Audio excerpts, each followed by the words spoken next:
Bir bilgin için en ağır ceza ne biliyor musun? Bilgini cahil bir toplumun ortasına bırakmak. Çünkü o toplum yoksuldur ama yoksulluğuna alışmıştır. Açtır ama tok görünmekle meşguldür.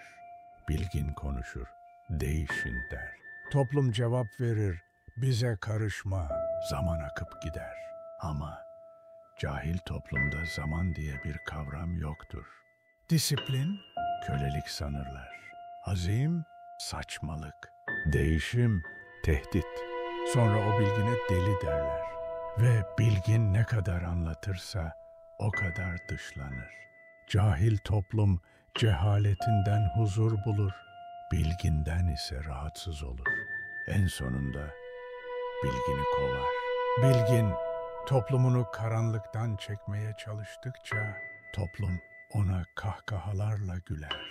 İşte bu yüzden bir bilgin için en ağır ceza bilgeliğini anlayamayacak bir topluma bırakılmaktır.